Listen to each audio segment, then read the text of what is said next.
Dr. Perry, when you dive into the science, you quote a study and a survey that said that almost 50% of children in the United States have had at least one significant traumatic experience, but a lot of people will still deny ever having experienced trauma. A lot of people will feel uncomfortable admitting and accepting that they have experienced some trauma. What are some of our misconceptions around what trauma is and how it affects us? And would you mind explaining what sort of experiences are defined as traumatic to help us expand our definition?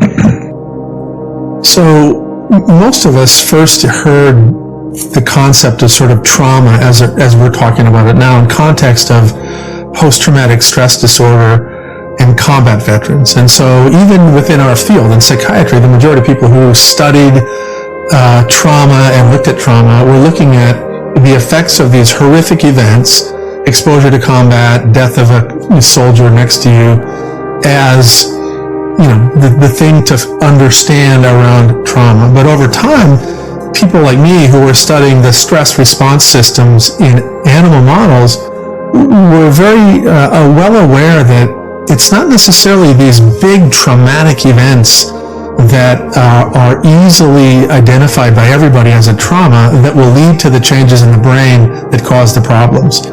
And so certainly if you do have these events, that can be a problem. So natural disaster, house fire, car accident, abuse of all sorts, that's certainly traumatic.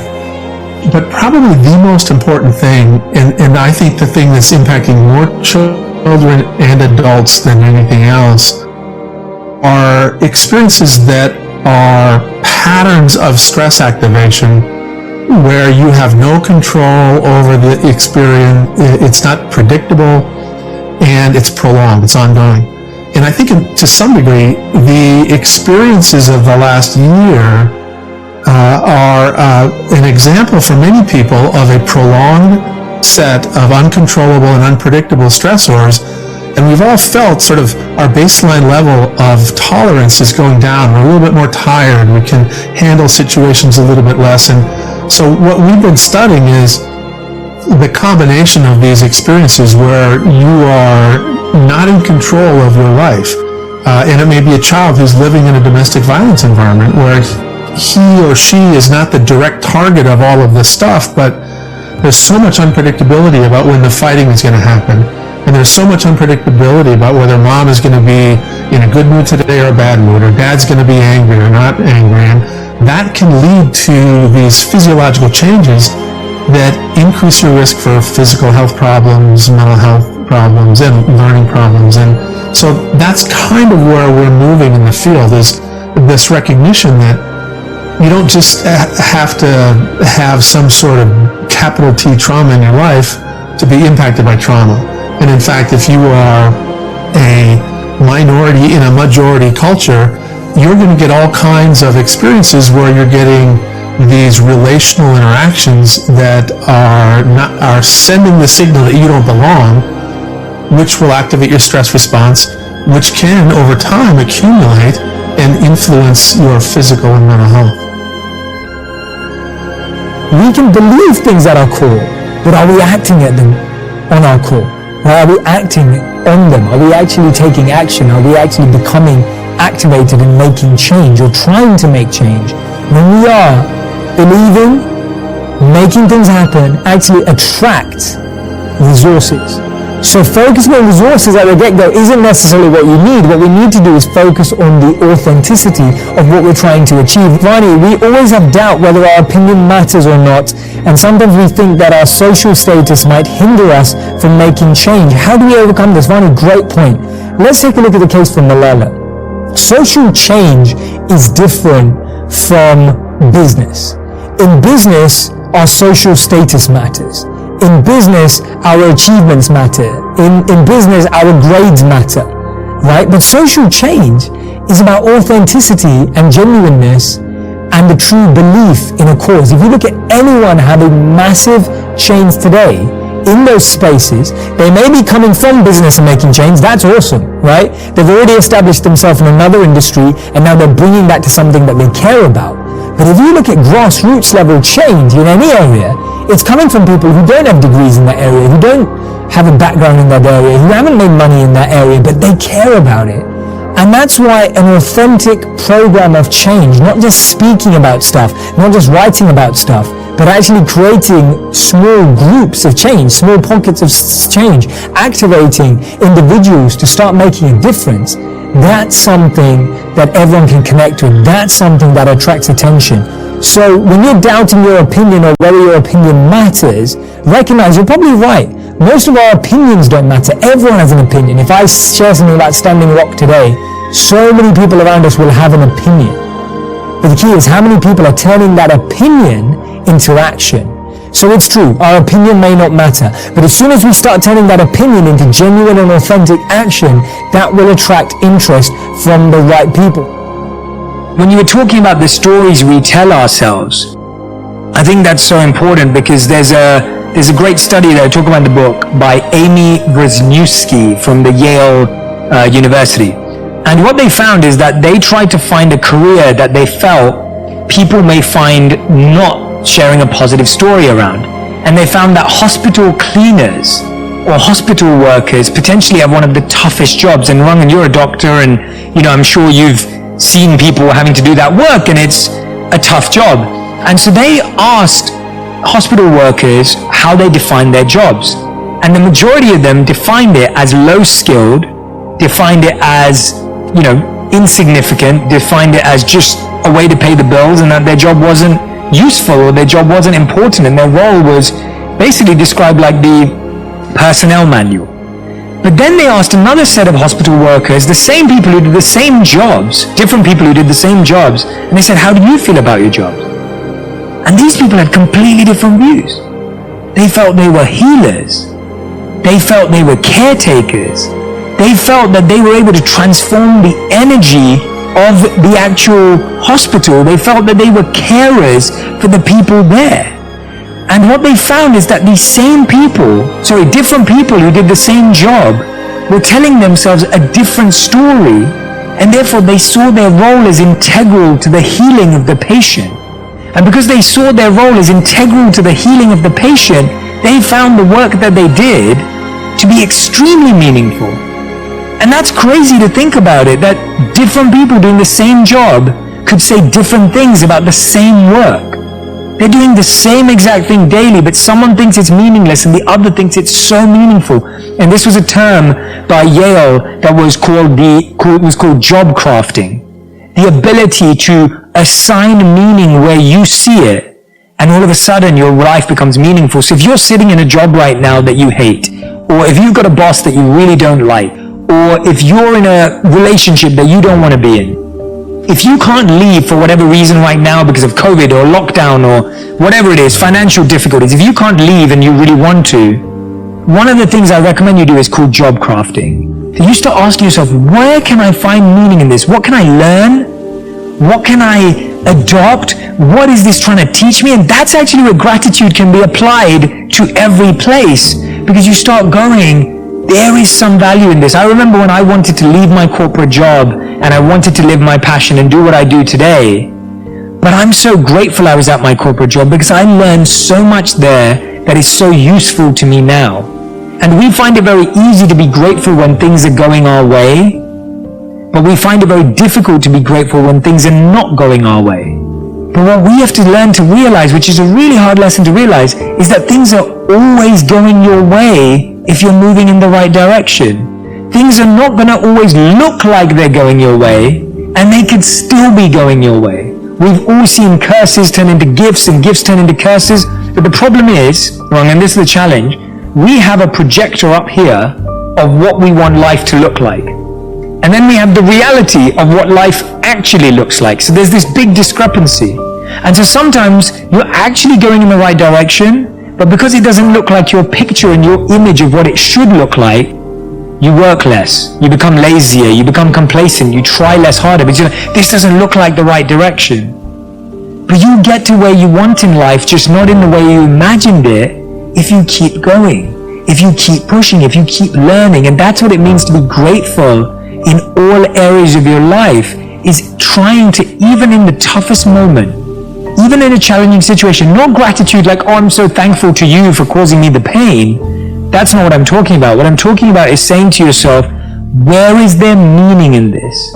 Where is the lesson in this so I don't repeat this again? If I can be grateful in this challenging situation and I can experience gratitude at all times, then I'm always going to be coming at things from a positive space and positive energy. You know, are stimulated by the idea, and even I have had glimpses of that space. Oh, I'm sure you have. Yeah, glimpses of that space, but how can you live in that space? You seem to live in that space. Yes, well, first of all, it's important to acknowledge and to be grateful for the glimpses of it Yes. when they happen. And then you can actually not just wait for the space to happen almost as a kind of grace that comes into your life, Right. which sometimes does happen, Right. but you can also invite that space simply by bringing more presence into your life, which means more present moment awareness. For example, I recommend that people use little everyday activities that they do every day unconsciously and bring a conscious presence. When you wash your hands, when you make a cup of coffee, when you walk across the room, down the stairs, you're in the elevator, waiting for the elevator.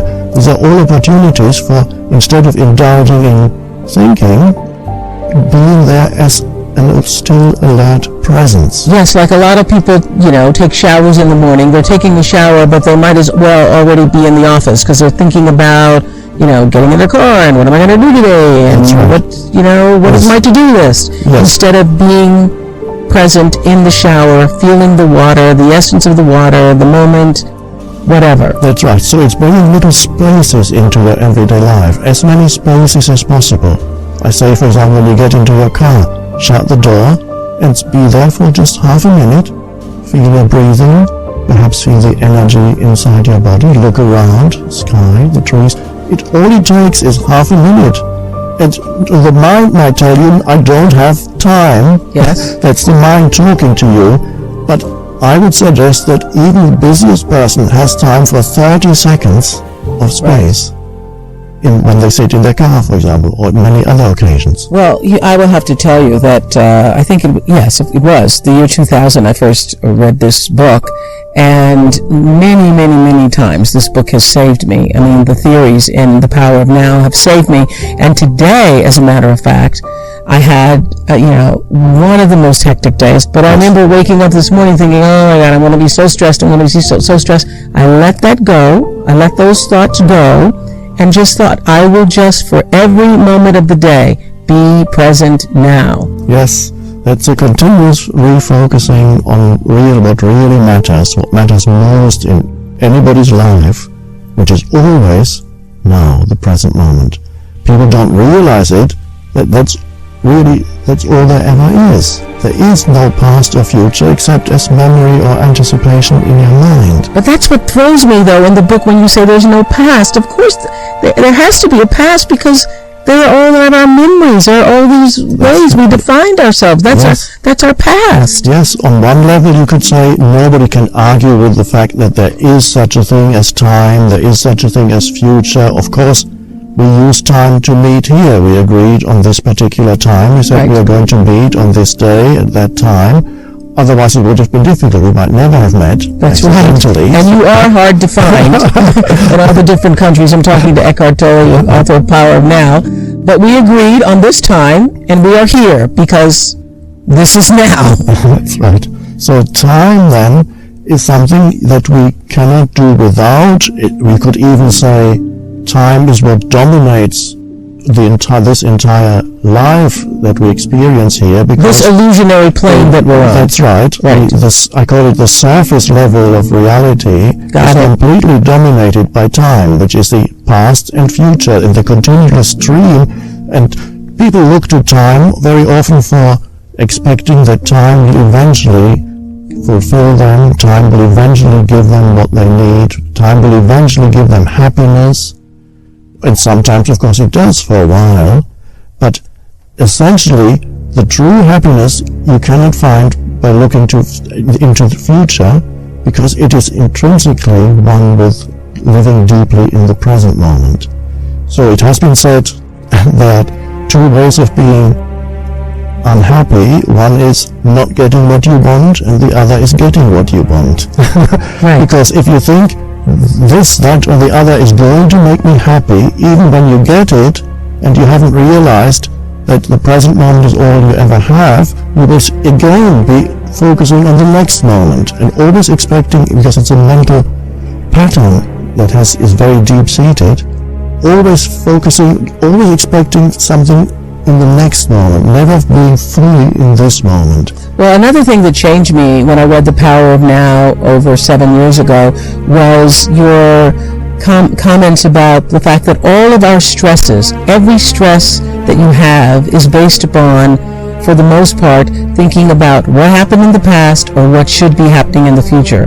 That if you're able to take a deep breath, no matter what crisis is going on in your life, and look at what is happening now, in this moment, right now, That's I'm right. okay. That's right. Another way of putting it would be to say, many people identify their whole sense of self with problems. Right. Problems. They're continuously involved in problems. And so for many people, their whole sense of identity is intimately bound up with the problems they have or think they have.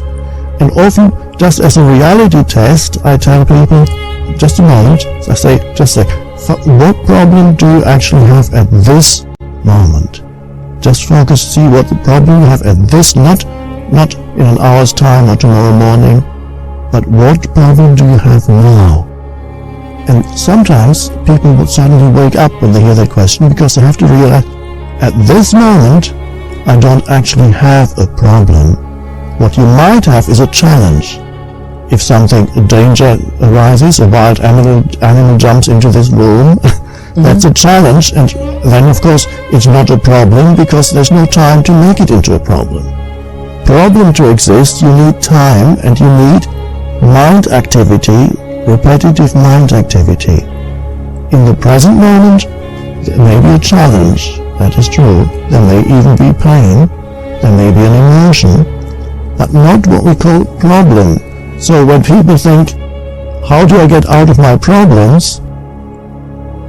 I suggest go into the present moment and see what is the problem now. And then you will always have to admit, well, right now I don't actually have the problem. And people got that, even people who are in prison. I've had letters from people in prison, some are in for life, that written to me and said, I understood your message and I have become free. And they meant free inside. Wow. Free of problem making. Yes. Yes, similar to Viktor Frankl and Man's Search for Meaning. Yes. Yes. Yes. Free of problem making. I want to ask you, as I completed the book and have read and reread it many times over the years, portions of it, all of it, listened to the tapes, I often wonder, do you live like this all the time? Are you always in the now? Yes, I'm basically in the now, surrendered to what happens. Occasionally, if I see, for example, somebody inflicting pain on somebody else or something, an emotion may come, anger may arise very briefly and then pass through. It doesn't link into the brain and it creates an enormous amount of useless thinking. So emotions can come and go, but I'm basically in that state of surrender to what is. Because what is always already the case. So you can't really argue internally with what is, because if you do, you suffer. Well, what about does it leave you passionless for life though? Because whatever is just going to be. No. In fact, you're more passionately alive when you are internally aligned with the present moment. Which means you let go of this inner resistance, which on a mental level is judgment and complaining, and on an emotional level is some kind of negativity. So these two go together. Many people have an enormous amount of complaining going on continuously in their mind. Some people do it out loud all the time. And usually the complaining is about what was, Yes. or what they wish was. Or what should be, but isn't happening, and this shouldn't be happening, and you shouldn't do this, and I don't want to be here. And so they always find something to complain about. And so these are ways of denying the present moment, and that's a very dysfunctional state, because you're basically denying life itself, because outside of now there is no life. All right, then how do we plan for the future? We're all told that we should plan for the future. We shouldn't just be passive about the future. No, you should plan for the future, and you don't need to lose yourself in the future. If you plan for the future, you can actually enjoy saying, okay, let's say I'm planning a trip or I'm planning a course of study, and you write down what you have to do, various steps, and you enjoy that. The question is, are you losing yourself in the future, or are you simply using time and future on a practical level, where it's fine, it has its place on a practical level? But if you think that's some point that I'm going to reach in the future, now it might be the next vacation, or it might be when I find the ideal partner, or it might be when I get a better job or a better place to live, or live in a more pleasant city, or whatever it is, then I will finally be happy. And so yes, a continuous projection mentally away from the now, that's where you lose yourself in the future. And that's the dysfunction. Using planning is actually fine. There's nothing dysfunctional about that. So that's the difference, you could say, between, as I call it, clock time, which has its place in this world, Right. and psychological time, which is the obsession, continuous obsession with past and future.